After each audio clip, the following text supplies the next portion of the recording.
वालेकुम dear student, Syed Muzahir Abbas here. Welcome to your class. बेटा, हमने लास्ट लेक्चर में इकोलॉजिकल सक्सेशन को स्टार्ट किया था, जिसको बेसिकली आपने डिफ़ाइन किया था कि सक्सेशन इकोलॉजी में वो प्रोसेस होता है जिसमें एक स्पीशी दूसरी स्पीशी को रिप्लेस करती है और ये जो रिप्लेसमेंट है कंटिन्यू रहती है अनटिल आपके पास एक क्लाइमैक्स या एक मोस्ट स्टेबल स्टेज आ जाती है।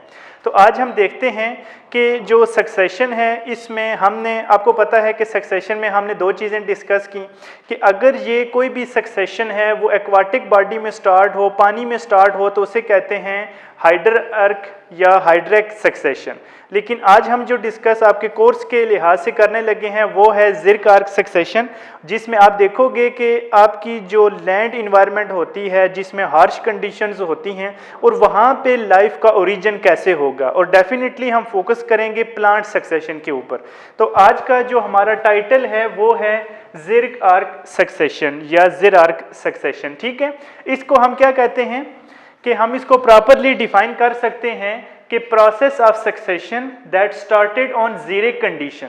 जीरिक कंडीशन आपको पता है कौन सी होती हैं, आपने पढ़ा हुआ है जीरोफाइट्स के बारे में कि वो प्लांट्स जो कि लिमिटेड अवेलेबिलिटी ऑफ वाटर में रहते हैं, तो उनको हम कहते हैं जी जीरोफाइट या जीरिक कंडीशन। तो यहाँ पे जो सक्सेशन स्टार्ट हो रही है उसे कह रहे हैं जिर आर्क सक्सेशन। किस वजह से कि वहाँ पे जो वाटर की अवेलेबिलिटी होती है वो बहुत कम होती है। ठीक हो गया, जैसे एग्जांपल आपके पास बेयर रॉक है, सैंड ड्यून्स हैं वगैरह, और वहाँ पे आप देखो तो जो पानी की अवेलेबिलिटी है वो बहुत कम होती है, डेसिकेशन बहुत ज़्यादा होती है।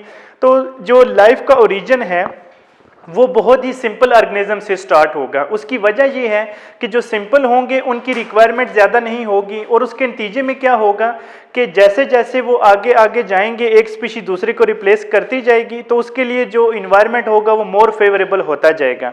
फॉर एग्जांपल स्टार्ट में अगर आप देखोगे तो आपको बहुत सिंपल ऑर्गेनिज्म मिलेंगे जो कि उस हार्श क्लाइमेट को इन्वेड करेंगे। ठीक हो गया, जब उनका वो एक टाइम पीरियड होगा, सही हो गया, और उसके बाद उनकी डेथ होगी, डिके होगी। उनकी डेथ और डिके के केस में क्या होगा कि उस जगह पे जो एक स्पेसिफिक इन्वायरमेंट होगा वहाँ पे ऑर्गेनिक कंपाउंड्स जो होंगे, क्योंकि अब उनकी जो बॉडी होगी उसका ऑर्गेनिक मैटर भी वहाँ पे मौजूद है, थोड़ी सी सॉइल भी ऐड हो गई है, थोड़ा सा ह्यूमस भी आ गया, तो वो नेक्स्ट जो आने वाली स्पीशीज़ हैं वो उसके लिए इन्वायरमेंट बहुत फेवरेबल होता जाएगा। तो इस तरीके से एक नई स्पीशी पर उसको रिप्लेस करेगी। तो इसी रिप्लेसमेंट ऑफ स्पीशी को हमने सक्सेशन का नाम दिया था। जो जिर आर्क सक्सेशन है या वो सक्सेशन जो कि जिरिक कंडीशन में होती है, उसकी डिफरेंट स्टेजेस हैं, वन बाय वन हम उनको देखते हैं। टोटल 7 स्टेजेस हैं। ठीक है, पहले आप बिल्कुल सिंपल से कम्प्लेक्स की तरफ जाएंगे, वन बाय वन उनको देखते जाते हैं। तो आपको बाद में फिर अगर पूरे नाम लिखने हों एंड लिस्ट करने के लिए भी एग्जामिनर पूछे तो फिर आप कंबाइन करके उनका नाम भी लिख सकते हैं, और हर एक की जो स्पेशल करैक्टर हैं वो भी हम देख सकते हैं। अच्छा, इधर आप देखें तो सबसे पहले है क्रस्टस लाइकेंस स्टेज। तो इसको सिंपली हम कहते हैं कि लाइकेंस सबसे पहले क्या होते हैं, क्रस्ट क्या चीज़ होती है, फिर हम इनको देखते हैं। आपको पता है लाइकेंस, आपने एसोसिएशन में पढ़ा हुआ है कि ये एक किस चीज़ का एसोसिएशन है, एल्गी और फंगस का। ठीक हो गया, और ये दोनों ऐसे, मतलब लाइकेंस पर एक ऐसा ऑर्गेनिज्म डेवलप हो जाता है जो कि हार्श क्लाइमेट को या हार्श इन्वायरमेंट को इन्वेड कर सकता है। दूसरी चीज़ जो होती है क्रस्ट क्या चीज़ होती है, देखिए आपने अर्थ क्रस्ट जो आउटर सरफेस होती है अर्थ की, उसका आपने नाम सुना होगा, अर्थ क्रस्ट हम कह देते हैं। यहाँ पे सबसे पहले क्या चीज़ है कि क्योंकि हम एक ज़िरिक कंडीशन वाली बात कर रहे हैं, बेयर रॉक्स हैं, तो उनके ऊपर जो लाइकेंस आएंगे वो क्या करेंगे कि वहाँ पे जब उस एरिया को इन्वेड करेंगे तो रॉक्स के ऊपर अपना एक मैट बनाएंगे, बेड बनाएंगे, जिसको हम कहेंगे कि ये लाइकेंस का क्रस्ट बन गया है। ठीक हो गया, तो ये है क्रस्टस लाइकेन स्टेज।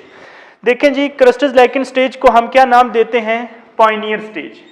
ठीक है, पायनियर स्टेज इस वजह से क्योंकि ये वो लाइकेंस होते हैं जो कि सबसे पहले आते हैं। अगर आपको पिछला लेक्चर याद हो तो हमने डिस्कस किया था अर्लियर स्पीशीज और लेटर स्पीशीज। तो सबसे पहले जो इब्तदाई आने वाले ऑर्गेनिज्म होते हैं वो होते हैं लाइकेंस, तो इसलिए हम इनको पायनियर भी कह सकते हैं। दूसरा देखें, हमने कहा ये पायनियर स्टेज है। ठीक हो गया, क्योंकि सबसे पहले आएंगे, अर्लियर होंगे। नेक्स्ट देखें तो हमने कहा जी लाइकेंस मेक क्रस्ट। ठीक है। जब उस एरिया को इन्वेड करेंगे, रॉक्स के ऊपर आएंगे, तो वो अपना एक बेड बिछा देंगे, एक मैट बना देंगे, और उसको हम कहेंगे कि ये इन्होंने अपना एक क्रस्ट डेवलप कर लिया है। ठीक हो गया। और दूसरा जो लाइकेंस होते हैं वो इन्वेड इस वजह से कर सकते हैं क्योंकि लाइकेंस के पास एबिलिटी होती है कि they can withstand the extreme desiccation. ठीक है, पानी जब कम होगा, जीरो कंडीशन होगी, लिमिटेड अवेलेबिलिटी ऑफ वाटर होगी, तो उसको ये विदस्टैंड करने की सलाहियत रखते हैं, इसीलिए ये इन्वेडर फर्स्ट आएंगे। ठीक हो गया। अच्छा, दूसरी चीज क्या होगी कि इन्होंने अपना, क्वेश्चन आ सकता है कि एक बेयर रॉक है, ठीक है, वहां पे किसी चीज की अवेलेबिलिटी भी नहीं है, तो इन्होंने एक अपना मैट बिछाया कैसे है, एक अपना जाल कैसे बिछाया है, तो उसके बारे में हम देखेंगे कि रॉक के ऊपर ये क्या करेंगे। रॉक के ऊपर जैसे ही है, यहाँ पे एक्स्ट्रा एक मैं आपको समझाने के लिए लिख रहा हूँ। आपको पता है कि लाइकेंस के पास स्पेशल रूट लाइक स्ट्रक्चर्स होती हैं जिनको आपने नाम दिया हुआ है हास्टोरिया का। ठीक है, एसोसिएशंस में आपने पढ़ा हुआ है। ये जो हास्टोरिया होते हैं, इनकी एबिलिटी होती है कि ये रूट लाइक स्ट्रक्चर हैं, और जब लाइकेंस जैसे ही इन्वेड करेंगे तो इन हास्टोरिया के थ्रू क्या करेंगे, ये रॉक के अंदर एंट्री अपनी करेंगे। तो रॉक के अंदर जैसे इंटीग्रेट हुए तो इसी तरीके से क्या होगा कि अपना ये जो नेट होगा उसको बिछाते जाएंगे। और दूसरी क्या चीज होगी कि जैसे ही ये रॉक के ऊपर आए, ठीक है, इन्होंने क्या करना है कि अपने जो एसिड्स होते हैं उनको रिलीज करते हैं। ठीक हो गया। और एसिड्स में दो नाम आपने याद रखने हैं, एक को हम कहते हैं लाइकेंस एसिड, ठीक है, यानी वो एसिड जो कि लाइकेंस से रिलीज हुआ है, और दूसरा जो होता है उसे हम कहते हैं कार्बोनिक एसिड। और ये दो एसिड्स होते हैं जिनके पास एबिलिटी होती है कि एक सख्त से सख्त रॉक को भी तोड़ने की सलाहियत रखते हैं। ठीक हो गया। तो इसे कहते हैं डीकम्पोजिशन ऑफ रॉक, या जिसको आपने एक और नाम भी दिया होगा वेदरिंग। अगर आपको इंट्रोडक्टरी लेक्चर याद हो तो वहां पे वेदरिंग का लफ्ज भी मैंने यूज किया था, जहां पे हमने कहा था break down of the rock. तो यहाँ पे ब्रेक डाउन ऑफ रॉक हो रही है किस वजह से, लाइकेन एसिड की वजह से, और दूसरा कार्बोनिक एसिड की वजह से। तो इस केस में क्या होगा, अब देखें, जैसे ही वो जो रॉक था वो उसकी ब्रेक डाउन हुई, तो उसके नतीजे में क्या हुआ कि वहाँ पे थोड़ा सा, मतलब जो रॉक है अब वो सॉइल की तरफ थोड़ा सा कन्वर्ट होना जाएगा क्योंकि उसके पार्टिकल्स ब्रेक डाउन हो गए। फिर जब रूट्स एंट्री कर रही हैं तो वहाँ पे आपको पता है थोड़ी सी एयर भी चली जाएगी, और फिर इस एयर की वजह से क्या होगा कि मतलब कोई भी सराउंडिंग से जो मतलब सॉइल होगी, डस्ट होगी, वो भी उस जगह पे आएगी और वो वहाँ पे भरना शुरू हो जाएगी। तो एक जो पत्थर है वो थोड़ा थोड़ा अब क्या होगा, अब वहाँ पे अब मट्टी आना शुरू हो जाएगी। तो जैसे ही मट्टी आएगी तो वहां पे क्या चीज है, वहां पे लाइकेंस मौजूद हैं। अब ये अच्छा भला टाइम गुजारेंगे, ठीक है, और उसके बाद इनका डेथ एंड डिके हो जाएगा। तो नेक्स्ट जो आने वाले होंगे उनके लिए फेवरेबल कैसे होगा कि अब वहां पे थोड़ी सी मट्टी भी मौजूद है, अब वहां पे थोड़ी सी एरिएशन भी हो गई है। ठीक है।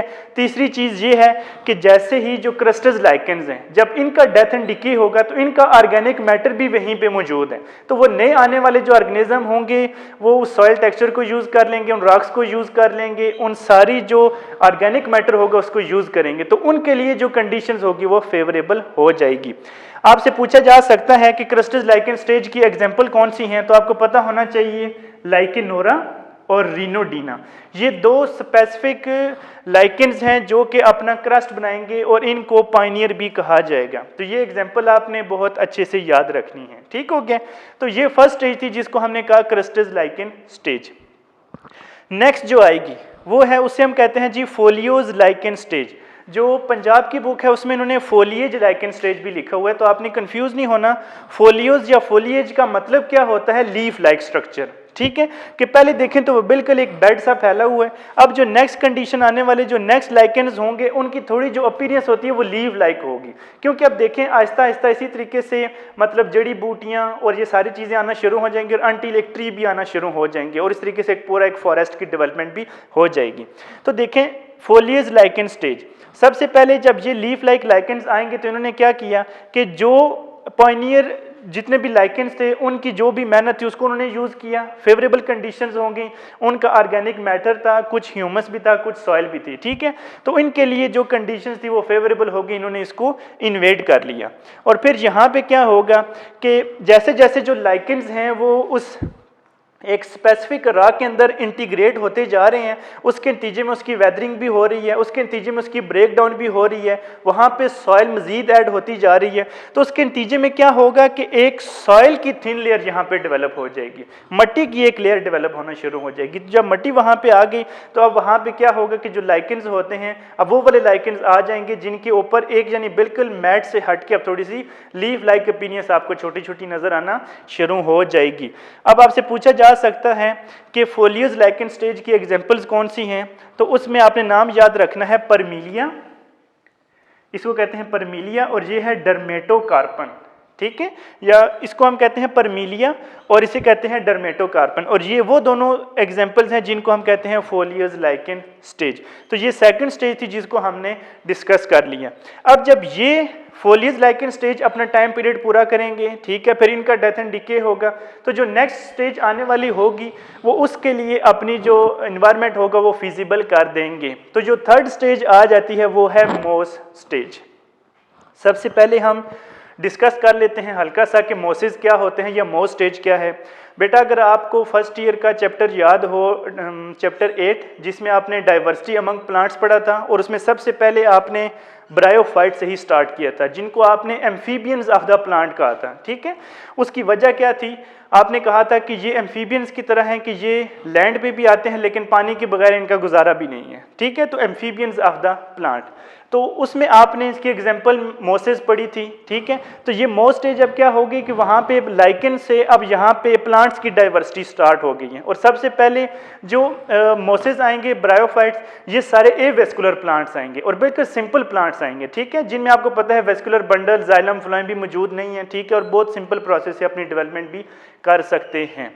अच्छा, मोस्ट स्टेजेस आने से पहले कंडीशन फेवरेबल कैसी हुई कि जैसे ही फोलियस लाइकेन और क्रस्टस लाइकेन ख़त्म हुए उसके उनकी एक्टिविटी के नतीजे में क्या हुआ कि वहाँ पे सफिशिएंट सॉइल अकोमुलेट हो गई।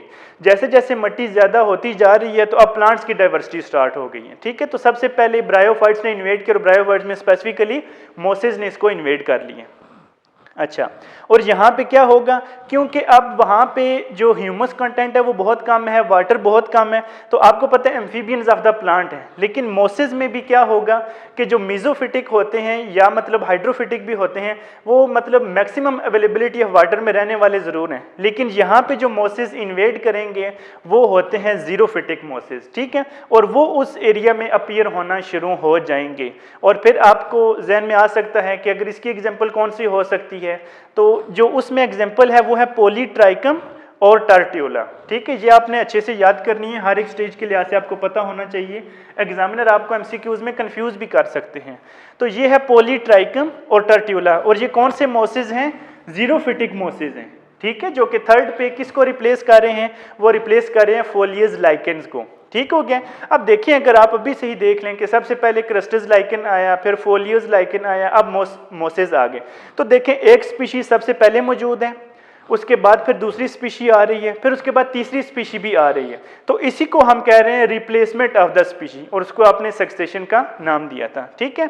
और यहाँ पे अब क्या होगा कि जैसे ही मोसेस वहाँ पे डेवलप हुए तो आपको पता है इनकी रूट लाइक स्ट्रक्चर्स अपीयर होती हैं जिन्हें कहते हैं राइजाइड, ठीक है। तो अब राइजाइड्स जो होंगे वो मजीद वहाँ पे इन्वेड करते जा रहे हैं, और उनकी इन्वेजन के नतीजे में क्या हो रहा है कि यहाँ पे आपको पता है कि जो ब्रायोफाइट्स होते हैं इनके पास एबिलिटी होती है कि ये वाटर को विद होल्ड कर सकते हैं, अपनी बॉडी में स्टोर कर सकते हैं। तो अब क्या हुआ कि ये वो वाले प्लांट्स हैं जिन्होंने वाटर को ज़्यादा होल्ड करना शुरू कर दिया, यानी अब सॉइल भी काफ़ी इंक्रीज हो गई है और उसके साथ जो पानी है वो भी काफ़ी सारा उस जगह पर मौजूद होना शुरू हो गया, और पानी से ही ज़िंदगी है। यानी अब जब यहाँ पे आपके पास क्या होगा कि मोसेस ने जब इन्वेड किया उस एरिया को तो कंडीशन बहुत ही फिजिबल हो गई हैं कि मजीद वहाँ पे प्लांट्स इन्वेड कर सकते हैं। तो जो नेक्स्ट स्टेज आती है उसे कहते हैं हर्ब स्टेज, ठीक है। आपने जड़ी बूटियों का नाम सुना होगा, वीड्स का नाम सुना होगा, तो वो आती हैं जी हर्ब्स में, ठीक हो गया। और हर्ब क्या होती है कि ये सिंपल आपके पास प्लांट्स होते हैं जो कि नॉर्मली आपके ग्राउंड से थोड़े से मतलब ऊपर नज़र आते हैं, ठीक है। और सबसे पहचान ज़्यादा ये होती है कि उनमें वुडी स्टेम मौजूद नहीं होता, क्योंकि जैसे ही वुडी स्टेम होगा तो वो फिर श्रब्स बन जाएंगी, ठीक हो गया। और दूसरा जो मेन स्टेम होता है उसकी ब्रांचिंग भी नहीं होती, वो बल्कि एक ही स्टेम आपको नज़र आएगा, ठीक है, जिसकी आउट ग्रोथ होंगी, लेकिन वो स्टेम मज़ीद दूसरे स्टेम्स में या उसकी जो ब्रांचेज होती हैं वो डेवलप नहीं होंगी। अच्छा, हर्ब्स जो होती हैं, अब यहाँ पे क्या होगा कि जो एनुअल वीड्स होती हैं वो उस राग को इन्वेड करेंगी। जहाँ पे अब मोसेस मौजूद थे वहाँ पे अब हर्ब आना शुरू हो गई हैं। तो देखें डाइवर्सिटी अमंग द प्लांट अब बढ़ती जा रही है। हम प्लांट सक्सेशन को ही डिस्कस कर रहे हैं, ठीक है। अच्छा, तो यहाँ पे अब जो वीड्स होती हैं जिनको आप झाड़ियाँ भी कह देते हैं, ठीक है, अब ये यहाँ पे आना शुरू हो जाएंगी, ठीक हो गया। तो अब जो मोसेस हैं वो रिप्लेस हो रहे हैं हर्ब से। अब जो हर्ब्स होती हैं आपको पता है इनकी जो रूट्स होती हैं, अब पहले यहाँ पे राइजाइड तक बात थी, लेकिन अब जब आपको पता है हर्ब आ गई तो यहाँ पे जो राइजाइड है वो प्रॉपर रूट से रिप्लेस हो रही हैं। और रूट्स आपको पता है दो तरह की होती हैं, एक होती है टैप रूट और एक होती है एडवेंटिशियस रूट्स। तो हर्ब्स की जो रूट्स होती हैं इनको जब मजीद अब रूट्स की ब्रांचेस स्टार्ट हो गई, तो जैसे जैसे ये मजीद फैलती जा रही हैं उस एक इन्वायरमेंट में, तो मजीद रॉक ब्रेक होता जा रहा है, मजीद सॉइल टेक्सचर ऐड होता जा रहा है, मजीद पेनिट्रेशन हो रही है, मजीद वेदरिंग हो रही है और इन्वायरमेंट जो है वो मजीद फिजिबल होता जा रहा है। पेनिट्रेशन ज़्यादा हो रही है रूट्स की, उसके नतीजे में क्या है कि वो अपने एसिड्स वगैरह रिलीज़ करते जा रहे हैं और उसके नतीजे में जो वेदरिंग है या जो ब्रेक डाउन ऑफ रॉक्स है वो भी इंक्रीज़ होती जा रही है। तो उसके नतीजे में क्या होगा कि जो सॉइल की क्वांटिटी है वो भी ज़्यादा होती जा रही है, ठीक हो गया। अब जब हर्ब्स एक जगह पे रहेंगी, काफ़ी टाइम रहेंगी, डेफिनेटली ज़िंदगी के बाद मौत है। जब उनकी डेथ हो जाएगी तो उसके बाद क्या होगा कि जो ऑर्गेनिक मैटर है वो उसका वहाँ पे सॉइल में मौजूद है और उसी सॉइल में आपको पता है बैक्टीरिया और फंजाई भी मौजूद हैं जो कि डीकम्पोजर्स हैं। जब उसकी डीकम्पोजिशन होती है ऑर्गेनिक मैटर की, जब डीकम्पोजिशन होती है तो आपको पता है वहाँ पे क्या चीज़ होती है कि वहाँ पे वाटर जो होता है वो बाई प्रोडक्ट के तौर पर प्रोड्यूस होते हैं। तो अब सॉइल में वाटर का जो कॉन्टेंट है वो भी ज़्यादा होता जा रहा है। अच्छा, अब यहाँ पे सॉइल जो है अब उसकी क्या मतलब देखें कि उसकी लेयर्स बनती जा रही हैं जिसे कहते हैं stratification, layers of the soil. अब जो नीचे वाली डीपर लेयर्स होती हैं वहाँ पे क्या होता है, वहाँ पे अब शेड आना शुरू हो जाता है अपर लेयर का। तो जैसे ही वहाँ पे मतलब कोई इन्वायरमेंट का इन्फ्लुएंस नहीं है तो वहाँ से जो इवेपोरेशन होती है वो भी कम हो जाती है डेफिनेटली, कि जब वो डीपर लेयर्स एक्सपोज ही नहीं है इन्वायरमेंट के तो वहाँ पे इवेपोरेशन पॉसिबल नहीं है। तो इसका मतलब क्या है कि जो सॉइल है उसने पानी को ज़्यादा होल्ड करना शुरू कर दिया, तो पानी से ही ज़िंदगी है, मज़ीद वहाँ पे जो डाइवर्सिटी है वो इंक्रीज़ होती जाएगी। और इस वजह से क्या होगा, जैसे ही इवेपोरेशन रिड्यूस हुई तो उसके नतीजे में जो ग्रासेस होती हैं, ठीक है, वो भी अपीयर होना शुरू हो जाएंगी। तो ये है आपकी हर्ब स्टेज। नेक्स्ट हर्ब्स के बाद क्या होगा कि नेक्स्ट स्टेज जो आती है उसे कहते हैं श्रब स्टेज, ठीक हो गया। श्रब स्टेज जो होती है हर्ब्स में और श्रब्स में फ़र्क ये होता है, सबसे पहली बात कि यहाँ पे अब टैप रूट भी मौजूद होगी, ठीक हो गया। दूसरी बात कि यहाँ पे क्या होता है कि जो इसका मेन स्टेम होता है वो वुडी भी हो जाएगा, ठीक है। अब उसमें थोड़ी थोड़ी वुड भी आना शुरू हो जाएगी, सेकेंडरी जाइलम फ्लाइम वो वाली बात अब आना शुरू हो गई है, ठीक है। जो ए वेस्कुलर प्लांट है उनसे अब वेस्कुलर प्लांट्स आना शुरू हो गए हैं, वेस्कुलर बंडल उसमें बन गए हैं, जाइलम और फ्लाइम मौजूद हो गए हैं, ठीक है। तो उसके नतीजे में क्या होगा कि यहाँ पे जो श्रब्स होती हैं वो इन्वेड करेंगी। और मज़ीद एक छोटा सा फ़र्क भी याद रखिएगा कि जब हर्ब पड़ी तो हमने कहा कि हर्ब का जो मेन स्टेम होता है बस वही मौजूद होगा, उसकी फर्दर ब्रांचेज नहीं होती, उसकी मज़ीद डिवीजन भी होती है, ठीक हो गया।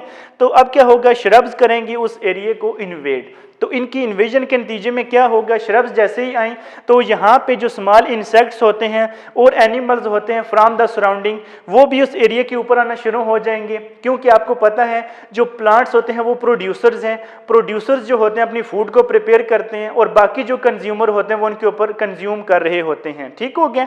तो अब क्या होगा कि जो सराउंडिंग एनिमल्स और इंसेक्ट्स हैं, फॉर एग्जाम्पल हर्बीवोर्स हो गए, अब वो वहाँ पे आना शुरू हो जाएंगे, ठीक हो गया। और इसकी डाइवर्सिटी की वजह से आपको पता है कैरोटीनॉइड पिगमेंट जैसे जैसे ज़्यादा होंगे फ्लावर्स प्रोड्यूस होंगे, तो उसके नतीजे में क्या होगा, जो इंसेक्ट्स होते हैं वो भी अट्रैक्ट होना शुरू हो जाएंगे। तो बायोडाइवर्सिटी इंक्रीज हो रही है, प्लांट सक्सेशन के साथ साथ अब उस एरिया में एनिमल भी रहना शुरू हो गए हैं।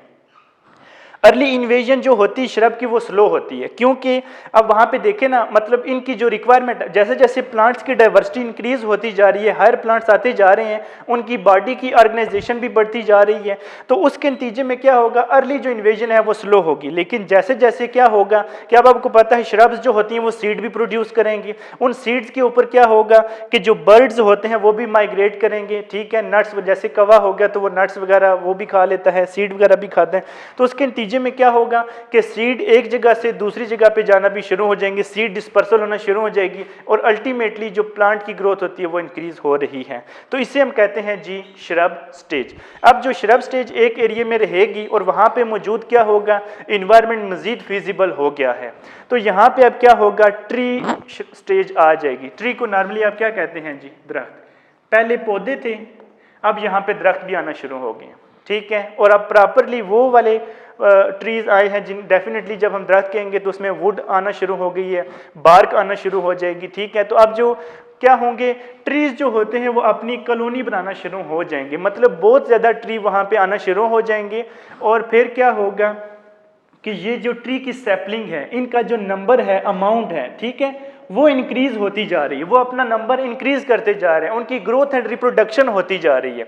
तो उसके नतीजे में क्या होगा कि जो ट्री होते हैं वो एक कैनोपी बना लेते हैं। कैनोपी आप कहते हैं ना, जैसे एक कैप लाइक स्ट्रक्चर है, जैसे अगर आपको मतलब नाम नॉर्मली आपने सुना होगा कि कोई भी शादी ब्याह होता है तो हम वो कैनोपी लेके आते हैं, जिसमें फिर वो नीचे मतलब हम वो चेयर्स वगैरह लगा के मेहमानों के लिए इंतजाम करते हैं, तो उसको हम एक लफ्ज़ यूज़ करते हैं कैनोपी का। तो यहाँ पे ट्री की अरेंजमेंट जो होती है, अब वो जब अपना अपना सैपलिंग ज़्यादा करते जा रहे हैं तो जो ओवरऑल अपीयरेंस होती है वो ऐसी होती है जैसे कैनोपी सी बनी हुई है, ठीक है। तो एक माउंटेन, एक ऐसे एरिया में अगर आप देखें तो वो कैनोपी आपको नजर आती है। तो यहाँ पे क्या होगा कि ट्रीज जो होते हैं उन्होंने अपनी कैनोपी बना दी है। आपको पता है कि जो ट्रीज होते हैं उनका जो एरियल पार्ट या स्टेम होता है वो कितनी उनकी हाइट ज़्यादा होती है, ठीक हो गया। तो उनकी जो रूट्स होती हैं उनका बॉडी स्ट्रक्चर मेंटेन करने के लिए वो उतनी ही ज़्यादा ज़मीन के अंदर चली जाएंगी। तो जैसे जैसे रूट्स मज़ीद इंटीग्रेट होती जा रही हैं तो अब वहाँ पे राख का नामो निशान भी नहीं है, ठीक है। वहाँ पे बहुत कम होगा, आपको पत्थर नज़र आएगा, जो सॉइल होती है वही आपको ज़्यादा नज़र आती है। तो ट्रीज जो होती हैं, अब यहाँ पे आप देखो तो एक लाइकन से स्टार्ट हुआ था और ट्री भी आना शुरू हो जाएगी, और जब ये कंप्लीट बायोडाइवर्सिटी आपको नज़र आती है तो हमारे पास जो मोस्ट स्टेबल स्टेज आती है प्लांट सक्सेशन की, उसे कहते हैं क्लाइमैक्स या फॉरेस्ट स्टेज। तो फॉरेस्ट को आप सब जानते ही हैं कि हम क्या कहते हैं, जंगल। तो जंगल में देखें तो आपको सिंपल ब्रायोफाइट्स भी नज़र आते हैं, वहाँ पे आपको लाइकेंस भी नज़र आते हैं, फंजाई भी नज़र आती हैं, प्रोड्यूसर्स सारे नज़र आते हैं, छोटे छोटे एपिफिटिक बेल बूटों से लेके सारे मतलब एक ट्री तक भी आपको दरख्त नज़र आ रहे होते हैं, ठीक हो गया। तो ये जो स्टेबल स्टेज होती है जिसमें आपको हर तरह की डाइवर्सिटी नज़र आती है, जितनी ज़्यादा बायोडाइवर्सिटी होगी आपका लिविंग इकोसिस्टम उतना ज़्यादा स्टेबल होता है। तो देखें बाकी सारी स्टेजेस हम डिस्कस करते आए, लेकिन हमने मोस्ट स्टेबल स्टेज सिर्फ इसको कहा है, फॉरेस्ट को। क्यों?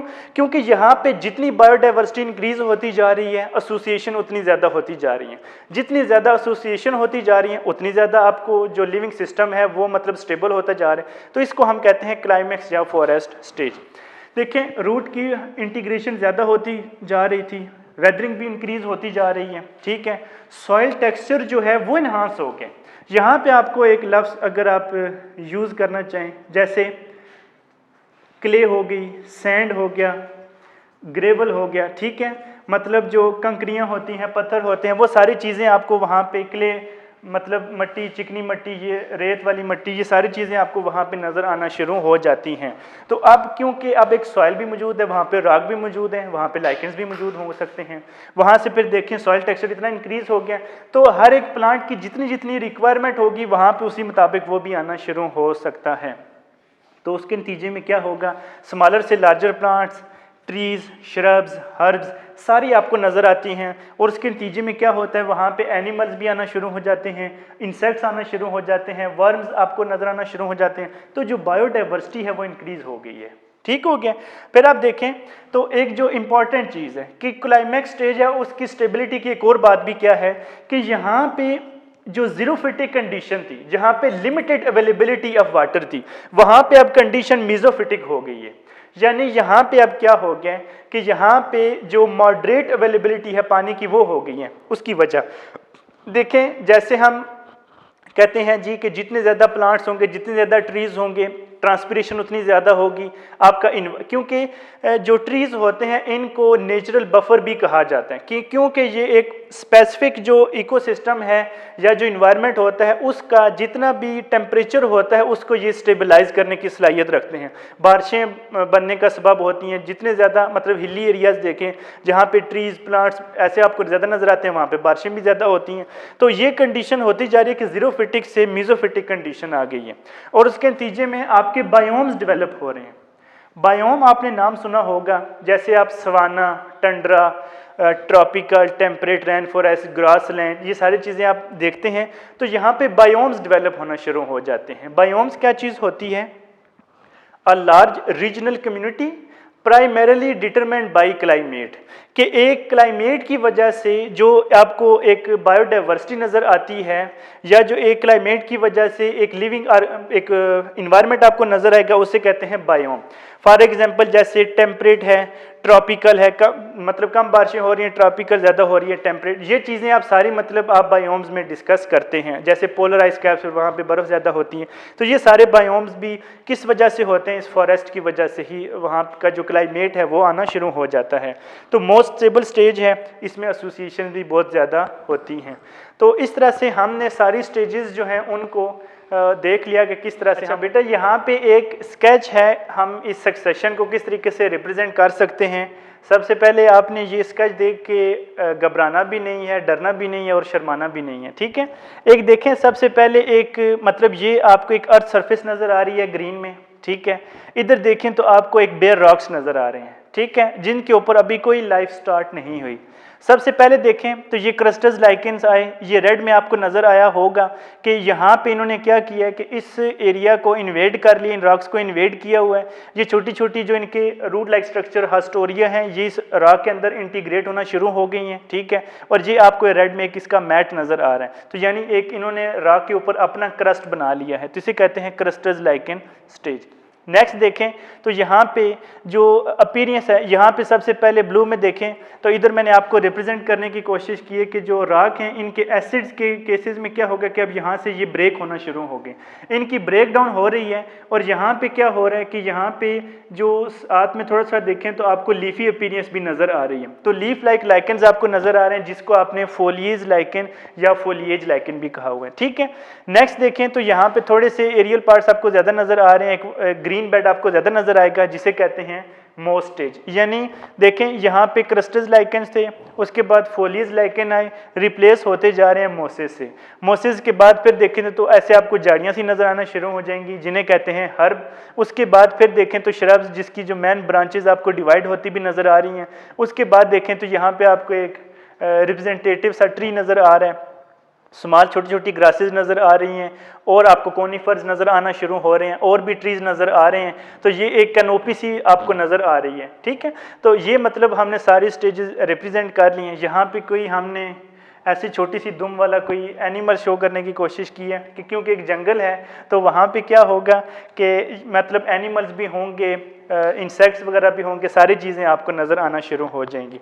तो बेटा इस तरह से हमने जो सक्सेशन का टॉपिक था वो हमने कंप्लीट कर लिया। आपने डिफरेंट स्टेजेस देखी और उसमें आपने देखा कि एक सबसे पहले स्पीशी आ रही है और वो किसी दूसरी स्पीशी से रिप्लेस हो रही है, और इसी replacement of species by the another over a period of time, इसको हमने सक्सेशन कहा था। कोई भी क्वेश्चन हो तो आप ज़रूर पूछ सकते हैं, कोई प्रॉब्लम हो तो ज़रूर पूछ सकते हैं। अपना ख्याल रखिएगा और दुआओं में याद रखिएगा। अल्लाह हाफिज़, अस्सलाम वालेकुम।